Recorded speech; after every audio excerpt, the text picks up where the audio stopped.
Hi, it's Sarah from South Fayette Township Library, and today I'd like to talk to you about the 1938 classic novel Rebecca by English author Daphne du Maurier. This book has been described as Gothic fiction, mystery, crime fiction, romance, and even psychological thriller.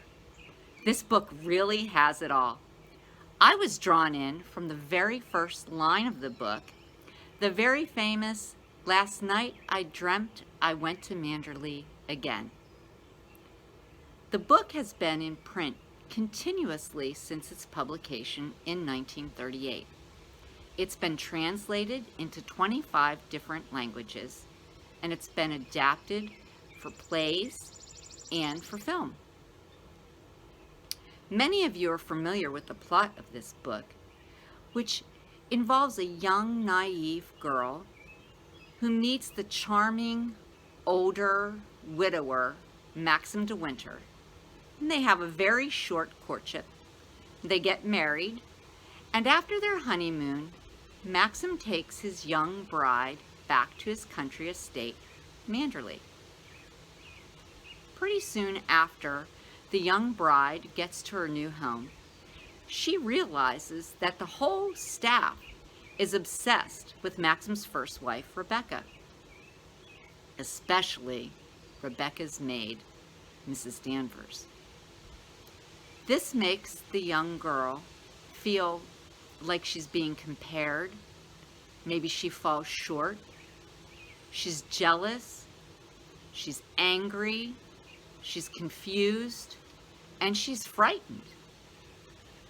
Daphne du Maurier got the idea for Rebecca from her own life.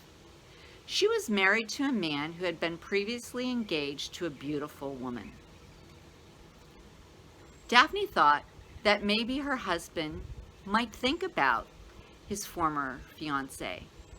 And how did she stack up to this beautiful woman?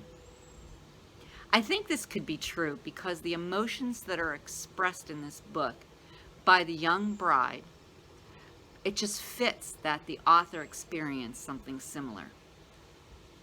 The inspiration for Manderley came from an abandoned estate called Menabilly that Daphne du Maurier had seen and couldn't get out of her mind.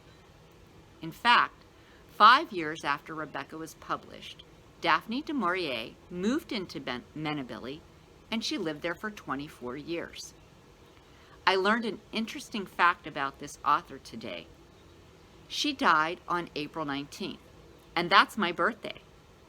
She was 82 years old, and she died in 1989.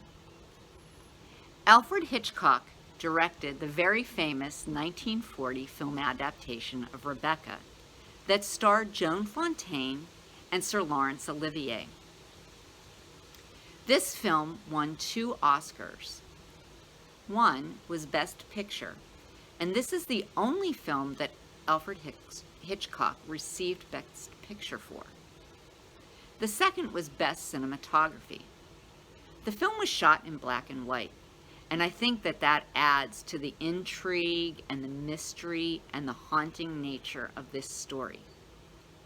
Who could forget the scene when Mrs. Danvers takes the young bride into Rebecca's former bedchamber, and everything is there, just like Rebecca was still living in the room, down to her hairbrush and her negligee. It's totally haunting. There was a big change made between the film and the novel because there was a code in Hollywood that said that a spouse's murder has to be punished.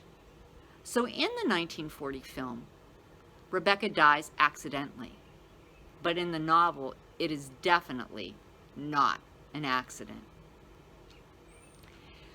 Alfred Hitchcock and Daphne du Maurier did collaborate on another film/book.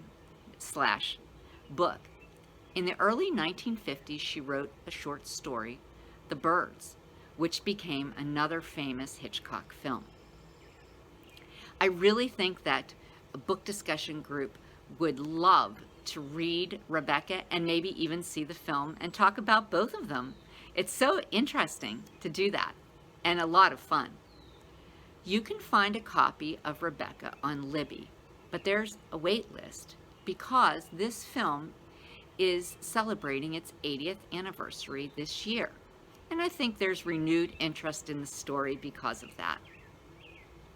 Netflix is making their own adaptation of Rebecca, and it's supposed to be released sometime this year. I hope that you enjoy Rebecca, whether you're experiencing this wonderful story for the very first time or revisiting a tremendous classic. I hope you do enjoy it. Thank you so much. Stay safe and have a great week.